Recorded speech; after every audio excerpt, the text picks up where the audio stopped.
Good evening, I'm Prarambha Dahal. Let's begin with the main stories. 40 million defrauded from 25 individuals in the name of sending them to Canada. Victims appealing for justice after Department of Foreign Employment and police said it was not their jurisdiction. Council of Ministers recommends to end the parliament session from the midnight of tomorrow. By-election for 39 positions vacant at local levels to be held on December 1. 27,000 complaints filed at the Commission for the Investigation of Abuse of Authority within a year. 14,000 of those cases about irregularities of local levels, only 200 cases reached the court. And Nepal police mark a winning start at the Kava Women's Volleyball Club Championship, defeat Humo VC of Uzbekistan in straight sets to face Sri Lanka Air Force tomorrow. Those involved in cases of fraud have increased in number following the rise in the number of aspirants seeking foreign employment and education. A consultancy has defrauded 40 million rupees from 25 in the name of sending them to Canada. After finding out that they had been deceived, the individuals have knocked on the doors of the Department of Foreign Employment and the police. However, as the department said that the matter was not under their jurisdiction, the victims are uncertain about receiving justice. 15 months ago, Juju Education Consultancy located in Basundhara, Kathmandu, issued a vacancy about employment opportunity in Canada. Saying the quota was limited, 23-year-old operator of the consultancy, Sandeep Neupani from Bhutan, collected necessary documents including passports from unemployed youth. He also took them to India and then handed them fake documents which he said was their visas.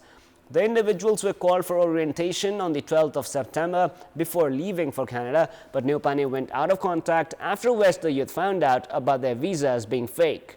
They've claimed that Neupani has absconded to Dubai with the 40 million rupees taken from them. On the basis of the fake documents prepared by such fraudulent groups, travel agencies book the tickets while the banks provide foreign currencies. With the legal mechanism also failing to identify fake documents, youth are being defrauded at every step. According to the Department of Foreign Employment, Juju Human Resources is not a registered organization. The entity appears to have been registered as Juju Job Solutions Private Limited at the Office of Company Registrar. However, despite the entity charging tens of millions of rupees from the youth in the name of foreign employment, the regulating department did not know a single thing. More than 9,000 such complaints of fraud have been registered at the Department of Foreign Employment. It is now time for our segment Public Pulse, where you text us with your opinion. Public Pulse. Before we ask today's question, let us take a look at the result from yesterday's poll. Yesterday we were asked, why has the government ignored expansion of tourism infrastructures despite increasing private investment in the hotel industry? 81% were for A, not in the priority, 6% were for B, inadequate budget, and 13% were for C, lack of pressure. And now here is our today's question. Why have cases of fraud continued in the name of foreign employment? Your options are A, weak laws, B, lack of awareness, and C, involvement of regulating authority. The voting is on. Type NEWS, select your option A, B or C and send it to 34001 to share your opinion with us. The monsoon session of the Federal Parliament is to end tomorrow. Today's meeting of the Council of Ministers has recommended President Ramchandra Paudel to end the monsoon session from the midnight of tomorrow. Prime Minister KP Sharma Oli is scheduled to address tomorrow's meeting of the House of Representatives. The ongoing session of the Parliament had begun on the 10th of May. Based on the constitutional arrangement, the President can call and end the Parliament sessions upon the recommendation of the Council of Ministers. Today's meeting of the Council of Ministers also decided to hold the by-election of the local levels on the 1st of December. Prior to this, the officials of the Election Commission had met with Prime Minister KP Sharma Oli earlier this morning and had suggested the date for the by-election. A total of 39 positions are vacant at the local levels, including 3 chiefs. According to the Election Commission, position of Mayor of Kantipur Municipality and Chief at Gramnath Rural Municipality of Morang and Mahabu Rural Municipality of Dailek are currently vacant. The Parliament has been held hostage because of the dispute related to whether or not the armed movement of CPN Maya Center was violence. At the Parliament, CPN-UL parliamentarian Yogesh Vatrai said that what the Maoists did was violence. Speaker of the House of Representatives, Devraj Khimire termed the word not against the parliamentary norms, after which the parliament meetings have been affected. A meeting of the House of Representatives slated for today was not held as the Maoist Center remained firm in their demand on obstructing the parliament meeting unless the word violence was removed from the records. Today's meeting of the parliament was called for 1 p.m. Speaker Khimire had also held discussions with the whips of the political parties regarding the regular operation of the parliament. However, the meeting called for 1 was pushed for 3:15 after CPN Center remained firm in containing obstructions unless the word violence used by UML parliamentarian Vatrai on 28th of August was not removed. Consensus remained elusive even after that, following which the meeting was postponed for tomorrow. यो समग्र जनयुद्धको भाव त्यहाँ व्यक्त भएका विषयवस्तुसँग यो सम्बन्धित छ। त्यसकारणले हाम्रो दलले चाहिँ अवरोधलाई जारी गर्ने निर्णय गरेको हो। हामी सबैले बनाएको नियमावली हो। त्यो नियमावली बमोजिम प्रयोग भएका अधिकारलाई सभामुखलाई कमजोर बनाउने, पराजित गर्ने, सभामुखको आत्मबल कमजोर बनाउने, सभामुखलाई सभा सञ्चालनमा हुर्मत लिने यो प्रक्रियाबाट जाने तरिकाले राम्रो गर्दैन। संसदीय प्रणाली सुदृढ हुने कुरामा यसले सहयोग गर्दैन। The ruling and opposition parliamentarians have also been engaged in verbal volleys in relation to the fraud of cooperatives. Parliamentarians of CPN Maoist Center have alleged Nepali Congress leader Dhanaraj Gurung and CPN UML leader Rishikesh Pokhrel of involvement in the fraud related to cooperatives. 14 crore 86 lakh, मान्य ऋषिकेश पोखरेलको 14 करोड 51 लाख अपचलनसँग सम्बन्धित मुद्दाहरू उठेका छन्।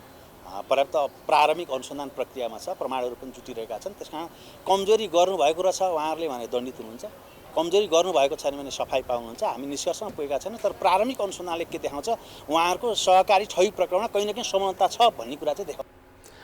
In the discussion with the Speaker, Rashtriya Swatantra Party has also expressed interest regarding the efforts to remove Deputy Speaker Indira Rana Mukhar. In response, UML leaders claimed that there was no truth in the rumours. It is now time for a short break, but for more news, to stay with us. The Commission for the Investigation of Abuse of Authority (CIAA) was established after all previous government entities formed to control corruption failed to produce effective results. The CIAA receives over 26,000 complaints on average each year, ranging from complaints on bribes, on individuals amassing wealth from unidentified sources, and abuse of authority. The report by the authority released today has suggested that local governments are knee-deep in corruption.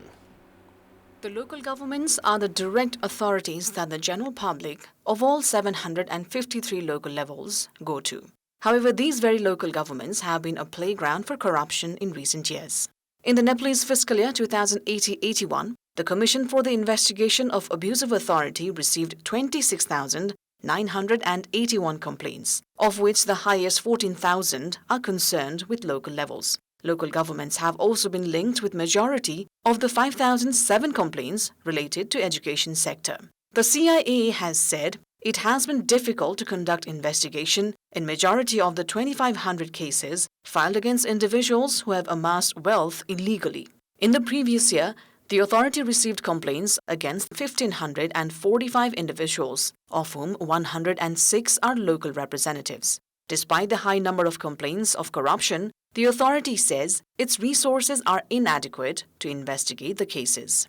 प्राप्त उजुरीहरूमध्ये सबैभन्दा बढी संघीय मामिला जसमा स्थानीय तह समेत समेटिन्छ त्योसँग सम्बन्धित 38.91% करिब 39% रहेका छन्। त्यसपश्चात क्रमशः शिक्षा क्षेत्र स्थानीय तह समेत निर्वाचित जनप्रतिनिधिहरू 106, मनोनीत पदाधिकारी 148 जना, राजनीतिक नियुक्ति भएका 32 जना, लेखापढी व्यवसायी, बिचौलिया, संघ संस्था र अन्य व्यक्तिहरू 739 जना रहेका छन्। Just around 201 cases have reached the court in 1 year due to lack of human resource. And even in those cases, the special court has issued verdicts against the authority in many. In 1 year, the authority has knocked on the Supreme Court doors with 233 cases appealing against the special court's verdict. The latest CIA report also states, in the previous year, fines worth 8,400 million rupees were demanded from the defendants. The authority starting this year has also taken over the responsibility of investigating on money laundering. In the latest of its cases, The authority has demanded 6-year jail term for engineer at the Lumbini Development Fund, Saroj Bhattarai, along with 18.5 million rupees in fines.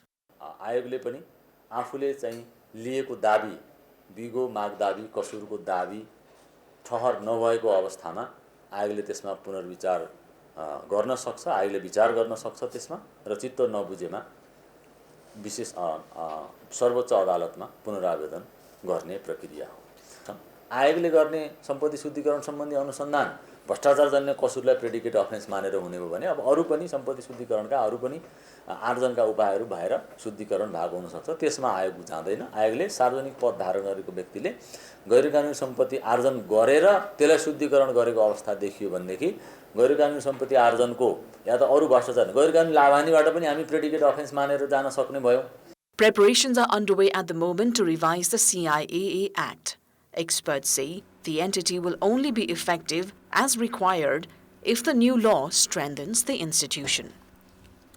It is now time for a segment Public Voice where we have asked about what needs to be done to ensure the management of ride sharing, which is eased urban transport. Let us now take a look at what they had to say.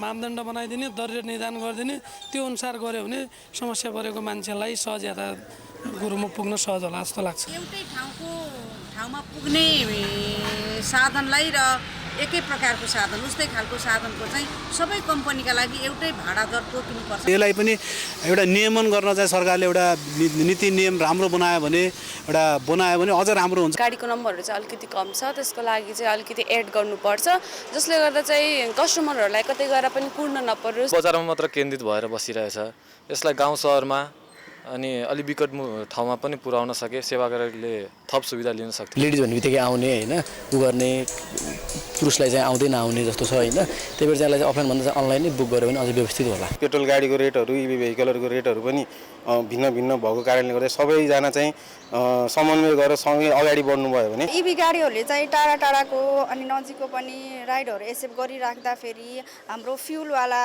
भेहिकलहरूले चाहिँ अब नजिकको राइडहरू accept नगर्ने भइराखेको छ यसमा चाहिँ थप व्यवस्थापन गर्न जरुरी देख्छु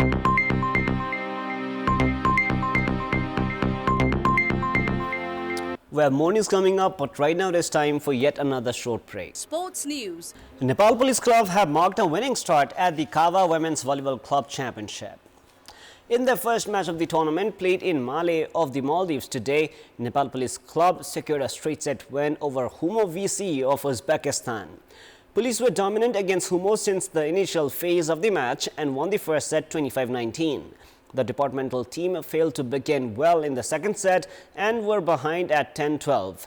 The set was then tied at 23-all and 25-all, but police held their nerves and won the second set 27-25. The departmental team then won the third set 25-19. With the objective of winning the Kawa Club Championship, the Nepali outfit signed 3 players in Niruta Thogunna and Saraswati Chaudhary of Armed Police Force and national team player Sumitra Chaudhary. They will next play Sri Lanka Air Force tomorrow.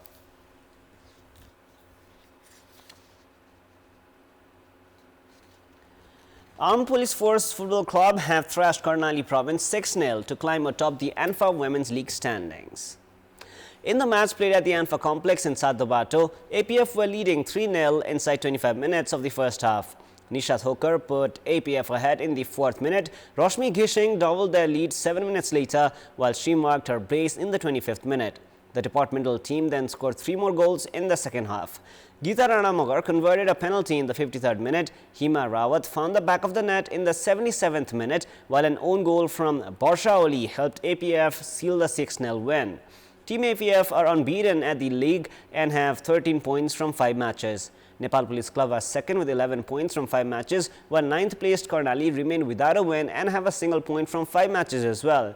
In the second match of the day, Bagmati Youth Club played a goalless draw with Chandrapur Municipality. Meanwhile, in the match slated for tomorrow, Walling Municipality take on Sudur Paschim Province. A trophy of the Everest Women's Volleyball League has been unveiled. According to the organizers, the trophy, inspired by the exact moment when a volleyball match begins with a serve, captures the essence of the sport. The abstract design of a hand and arm impacting the ball forms the shape of the trophy, which rests on a pedestal. The trophy stands at 22 inches tall and weighs 7 kilograms. The organizers have also announced the trophy tour schedule. They have said that with the trophy tour, fans across Karnali, Madhes, Chitwan, Gandaki, Lalitpur and Kathmandu will have the opportunity to see the trophy up close, generating immense fanfare and enthusiasm in the lead up to the league's commencement.